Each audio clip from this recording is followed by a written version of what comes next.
కూడా రాజశేఖర రెడ్డి గారి హయాంలోనే కట్టారట. ఆల్మట్టి ఎత్తు పెంచడానికి కారణం రాజశేఖర రెడ్డి గారేనట. కృష్ణా ప్రాజెక్టులన్నీ ఎగువ రాష్ట్రాలు రాజశేఖర రెడ్డి గారి ప్రభుత్వ పాలనలోనే కట్టాయట. ఇది ఈ రోజున చంద్రబాబు నాయుడు నిన్న మాట్లాడినటువంటి ప్రెస్ మీట్, ఈ రోజు గాంధీ జయంతి రోజు ప్రజలు చూసినటువంటి వార్తలు. ఇవాళ అడుగుతా ఉన్నాం ఈ రోజున చంద్రబాబు గారిని, మీరు మామూలుగా అయితే నమ్మరు కదా, మేము మాట్లాడేటటువంటి మాటల్ని కొట్టుపడేస్తారు కనుక మీ అధికారిక గెజిట్ ఉంది కదా ఈనాడు, ఆ ఈనాడులో ప్రతి చిలుకు ఆల్మట్టి ఎత్తు పెంచుతూ ఉన్నప్పుడు మీ ఈనాడు పత్రికలోనే 2003 జూలై 19న ప్రచురితమైనటువంటి వార్త.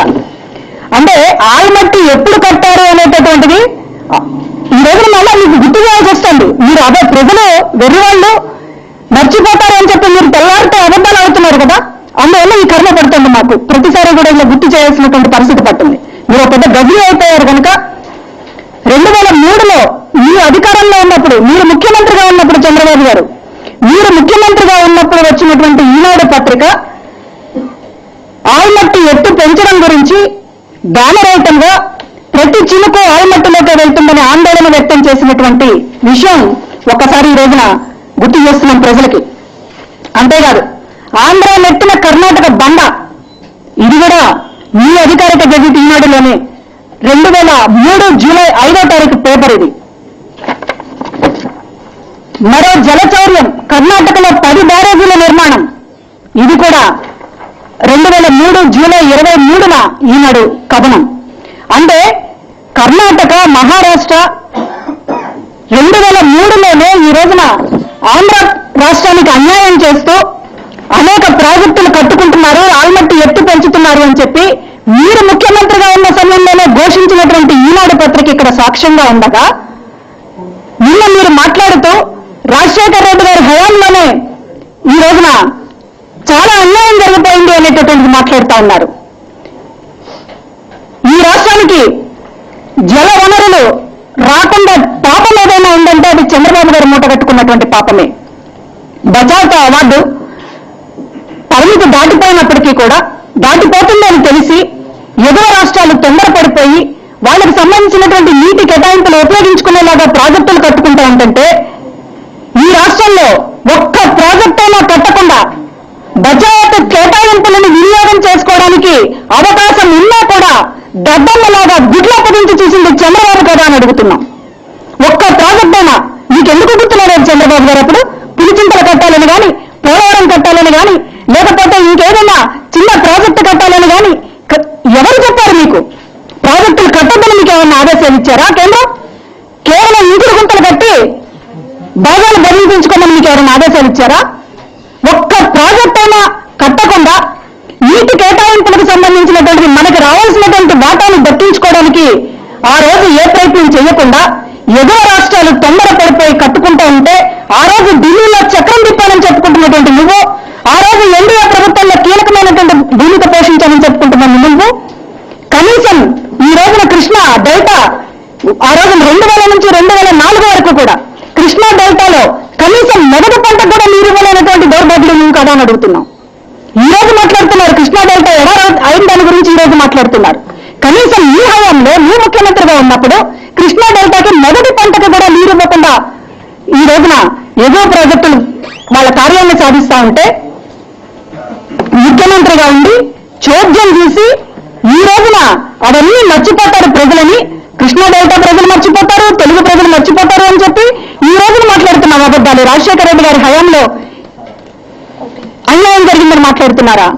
ఆల్మట్టికి సంబంధించింది కావచ్చు, రాజశేఖర రెడ్డి గారు జలవిద్యుత్ ప్రాజెక్టులు మొదలు పెట్టేదాకా ఎగువ రాష్ట్రాలు తొందరపడిపోయి మొత్తం కూడా నీటి కేటాయింపులన్నింటినీ వినియోగించుకుంటున్నటువంటి సంగతిని గ్రహించి రాజశేఖర రెడ్డి గారు ముఖ్యమంత్రి అయ్యాక జలవిద్యుత్ ప్రాజెక్టులు మొదలు పెట్టేదాకా నీటి వనరులని, ఆంధ్రప్రదేశ్కు కేటాయించినటువంటి నీటి వనరులని ఉపయోగించుకునేటటువంటి ఆలోచన కానీ, ఆ మనసు కానీ, ఆ వైపు దృష్టి కానీ చూపినటువంటి ఒక దద్దమ్మ ముఖ్యమంత్రిగా పనిచేసినటువంటి చంద్రబాబు ఈ రోజు రాజశేఖర రెడ్డి గారి గురించి విమర్శిస్తూ ఉంటే, ఇంటి అబద్ధాలు మాట్లాడుతూ ఉంటే, ఇది సత్యం వద ధర్మం చెర అన్నట్టు కనిపించడం లేదా? గాంధీ జయంతి రోజు పాపమెందుకు మాత్రం అడుగుతున్నాం. ఈ అబద్ధాలు మాట్లాడమ్మా. రాజశేఖర రెడ్డి గారు అనేవారు చంద్రబాబుకు ఒక శాతం ఉందేమో, ఎప్పుడైనా నిజం చెప్తే ఆయన తల 1000 ముక్కలవుతుందేమో అని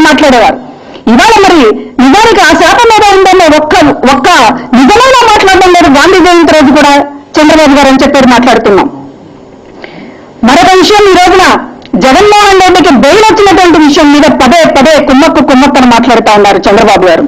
ఈరోజు న్యాయస్థానంలో చంద్రబాబుకి ఇప్పటిదాకా న్యాయస్థానాల మీద ఏమాత్రం విశ్వాసం ఉందో తెలియదు, కానీ ఇప్పుడు మాట్లాడుతున్నటువంటి మాటలు మాత్రం ఈ రోజున ఒక డీల్ ప్రకారం జగన్మోహన్ రెడ్డికి బెయిల్ వచ్చిందని పదే పదే మాట్లాడుతున్నారు.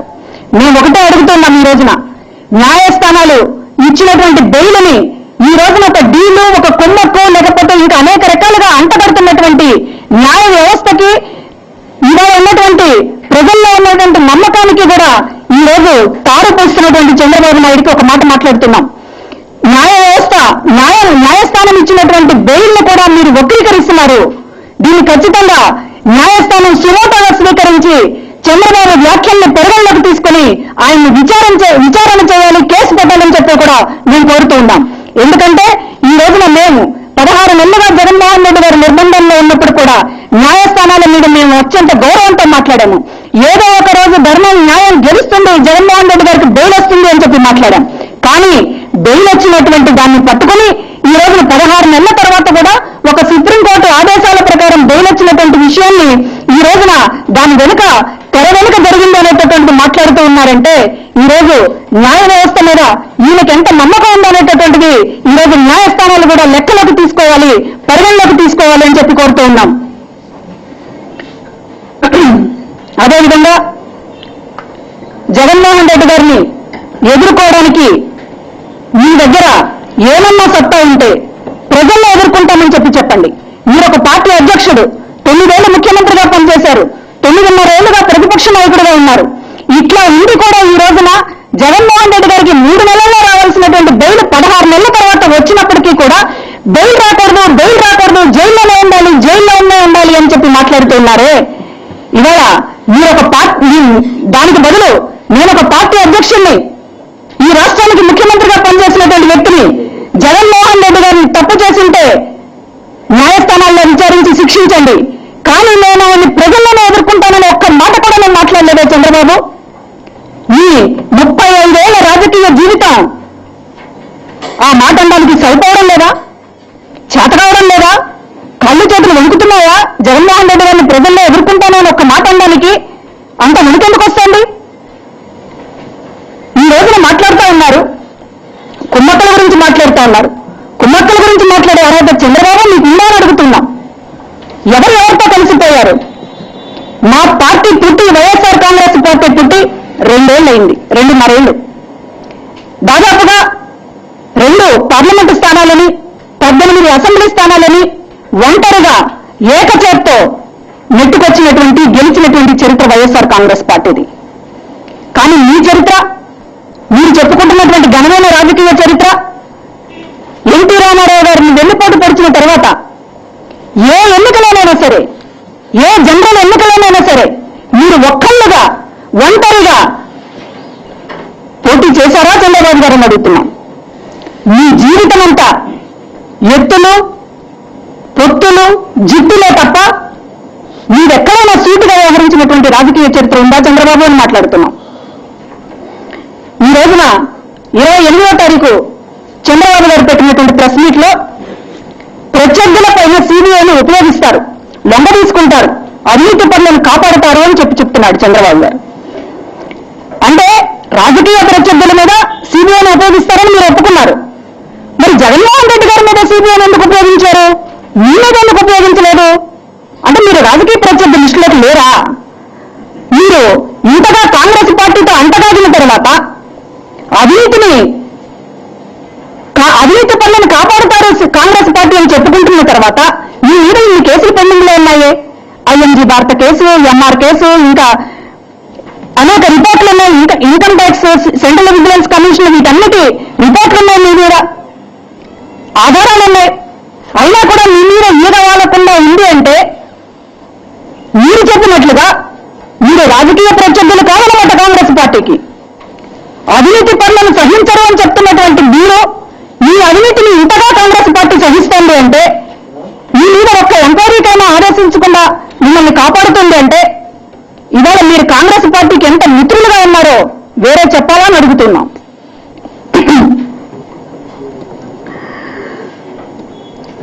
ఒకటి, చంద్రబాబు గారు మాట్లాడుతున్నటువంటి విషయాల్లో ఈ రోజున ప్రజలతో జగన్మోహన్ రెడ్డి గారిని ఎదుర్కోలేము అనేటటువంటి దృష్టితోటి ఈ రోజున దొంగచాటుగా దొంగ దెబ్బతీయాలనేటటువంటి ఉద్దేశంతో ఒక అబద్ధాన్ని ఒక 100 సార్లు చెప్తే నిజమవుతుందనేటటువంటి దాంతో కాంగ్రెస్ పార్టీతో వైఎస్ఆర్ కాంగ్రెస్ పార్టీ జగన్మోహన్ రెడ్డి కలిసిపోతాడు అని చెప్పి పొద్దున లేస్తే మాట్లాడుతున్నాడు. ఇవాళ మీ పార్టీ మట్టిలో కలిసిపోయింది కనుక మిగతా పార్టీల మీద ఇవాళ వాళ్ళతో కలిసిపోతారు వీళ్ళతో కలిసిపోతారని మాట్లాడుతున్నారు. కాంగ్రెస్ తెలుగుదేశం పార్టీలను భూస్థాపితం చేసినటువంటి జగన్మోహన్ రెడ్డి గారు ఎవరితోనూ కలవాల్సినటువంటి అవసరం కానీ లేకపోతే మరొక రకంగా కుమ్మక్కవలసినటువంటి అవసరం కానీ లేదు. అధికారంలోకి రాబోయేటటువంటి పార్టీకి వేరే వాళ్ళతో కుమ్మక్కవలసినటువంటి అవసరం ఏముంది? అధికారంలోకి రేపమోపో వచ్చేటటువంటి జగన్మోహన్ రెడ్డి గారు కాంగ్రెస్ పార్టీతో మిత్రత్వమో లేకపోతే కుమ్మక్కవలసినటువంటి అవసరం ఏముంది? ఆ అవసరం ఏదైనా అంటే మీకుంది. ఇవాళ అన్ని ఎన్నికల్లో ఓటమి పాలవుతున్నటువంటి మీకు అవసరం కాంగ్రెస్ పార్టీనో లేకపోతే బీజేపీనో చెండు పట్టుకుని పోవాల్సినటువంటి అవసరం. కానీ ఇవాళ ప్రతి ఎన్నికల్లో కూడా మిమ్మల్ని కాంగ్రెస్ పార్టీని చావు దెబ్బ కల్పిస్తూ ఈ రోజున విజయదుందుకు మోగిస్తున్నటువంటి జగన్మోహన్ రెడ్డి గారిని ఆ పార్టీతో కలుస్తుందని ఒకరోజు ఈ పార్టీతో కలుస్తుందని ఒకరోజు ఇట్లా మాట్లాడడం అని అంటే ఈరోజు చంద్రబాబు నాయుడు గారికి 65 ఏళ్ల వార్ధక్యంలో నిజానికి ఒక అంపశైలం మీద ఉండి రాంబాణం వేస్తాను లేస్తే రాంబాణం వేస్తాను అని సవాళ్ళు విసురుతున్నటువంటి చంద్రబాబు నాయుడు గారికి నిజానికి ఈ వయసులో ఎంత కర్మ పట్టిందనేటటువంటిది జాలిపడక తప్పడం లేదు. ఈ రోజున మేము ఇంకొక విషయాన్ని కూడా దృష్టిలోకి తీసుకొస్తున్నాం. చంద్రబాబు నాయుడు గారు ఎంత అబద్ధాలు మాట్లాడతాడు అనేటటువంటి దానికి ఉదాహరణగా ఆయనకి వ్యవస్థల మీద ఎంత నమ్మకం ఉందనడానికి ఈ రోజున ఒకటి చెప్తా ఉన్నాం. దాదాపుగా ఆయన ముఖ్యమంత్రిగా ఉన్నటువంటి సమయంలో 2002 సంవత్సరంలో దేవాదాయ శాఖ ఇచ్చినటువంటి జీవోలు ఇవి దాదాపుగా ఈ రాష్ట్రంలో ఉన్నటువంటి ఏ గుడికి కొద్దిగా నూనె గాని ఒక ఒత్తి గాని ఇవ్వనటువంటి చంద్రబాబు నాయుడు తమిళనాడులో ఉన్నటువంటి ఒక గ్రామానికి చెందినటువంటి గుడి దానికి దాదాపుగా 2 జీవోల ద్వారా 10 లక్షల రూపాయలు ప్రభుత్వ సొమ్మును కట్టబెట్టినటువంటి జీవోలు ఇవి. తమిళనాడులో ఎందుకు ఇచ్చారు అనేటటువంటిది చూస్తే మరది అందులో ఈ జీవోల కాపీని అప్పటి రాష్ట్ర ప్రధాన న్యాయమూర్తికి కూడా ఒక కాపీని పంపించారు. ఆ హైకోర్టు ప్రధాన న్యాయమూర్తి సొంత ఊరు తమిళనాడులో ఉన్నటువంటి ఊళ్ళో ఉన్నటువంటి గుడికి 10 లక్షల రూపాయలు ఈయన పంపించారు అనంటే దీన్ని ఏ విధంగా అర్థం చేసుకోవాలో ప్రజలకు వినయిస్తున్నాం. అంటే ఆయనకి ఈ రోజున ఎవరిని వ్యవస్థలను మేనేజ్ చేయడంలో చంద్రబాబు గారికి అందవేసిన చెయ్యి అంటారు.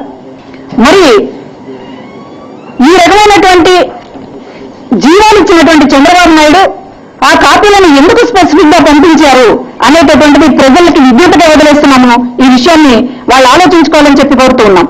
ప్రధానంగా ఈరోజు సిబిఐ మీద చంద్రబాబు గారికి ఉన్నటువంటి అపార నమ్మకం కానివ్వండి లేకపోతే కాంగ్రెస్ పార్టీని విప్ జారీ చేసి కాపాడినటువంటి చంద్రబాబు ఈ రోజున వైఎస్ఆర్ కాంగ్రెస్ పార్టీ కుమ్మకవుతుంది అనేటటువంటిది పదే పదే మాట్లాడుతూ అబద్ధాలు మాట్లాడడం అనేటటువంటి దాన్ని ఈ రోజు చాలా స్పష్టంగా చెప్పాం.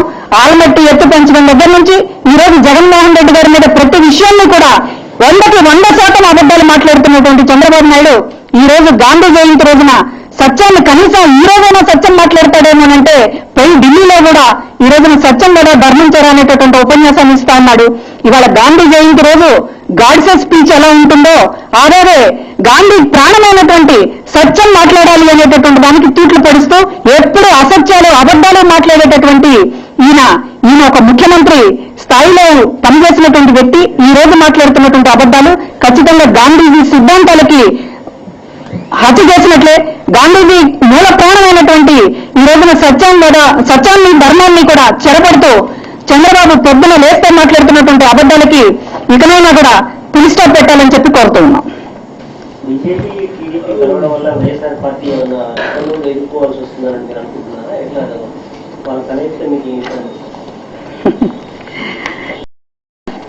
గాడిద స్వరం విని వెంట చాలా ఆశ్చర్యపోయిందట.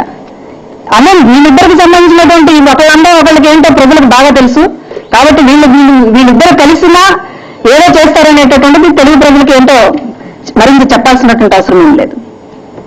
ఇప్పుడు మీరు సర్కారీ దీంట్లో ఎక్కడ అమ్మటి ఎత్తుపెంచిన విషయం లేదండి, ఇది ఆల్మట్టి ఎత్తు కాదు. ఇది కడుతున్నటువంటి బ్రిడ్జ్ కడుతున్నటువంటి ఫోటో ముఖ్యమంత్రి చంద్రబాబు గారు ముఖ్యమంత్రిగా ఉన్న టైంలో జరిగినటువంటిది. ఇది ఖచ్చితంగా లేదు లేదు లేదండి, ఇందులో ఆల్మట్టి ఎత్తు పెంచడం వల్ల ఉన్నటువంటి ఉంది. లేదు లేదు ఉంది, చదువుదాం. ఇది ఆంధ్రప్రదేశ్ కర్ణాటక. ఇప్పుడు ఇది చూడండి, మరో జలచౌర్యం. గూగుల్ వద్ద కృష్ణానదిపై నిర్మిస్తున్న బ్రిడ్జ్ కమ్ బ్యారేజ్. మీరు చూడండి, ఆ రిఫరెన్స్ మనకు చూసుకోవచ్చు కదా. మీ డేట్ని బట్టి నెక్స్ట్ పేజ్ తీసుకోండి. ఒకటి ఇక్కడ క్లియర్ గా చూడండి. ఒకటండి, ఇప్పుడు చంద్రబాబు గారు చెప్పిన దానికి కౌంట్ అయ్యా బాబు. చంద్రబాబు చెప్పింది తన హయాంలో లేదు, రాజశేఖర రెడ్డి గారి హయాంలో జరిగింది అని చెప్తున్నారు. చంద్రబాబు గారి టైంలోనే ఆల్మట్టి ఎత్తి పెంచారనడానికి ఇక్కడ కడుతున్నటువంటి బ్రిడ్జే ఆధారం.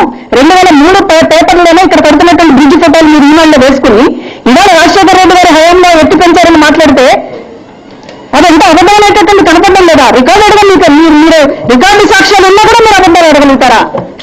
ఇది ఈ రోజు మనం చెప్పదలుచుకున్నటువంటి విషయం.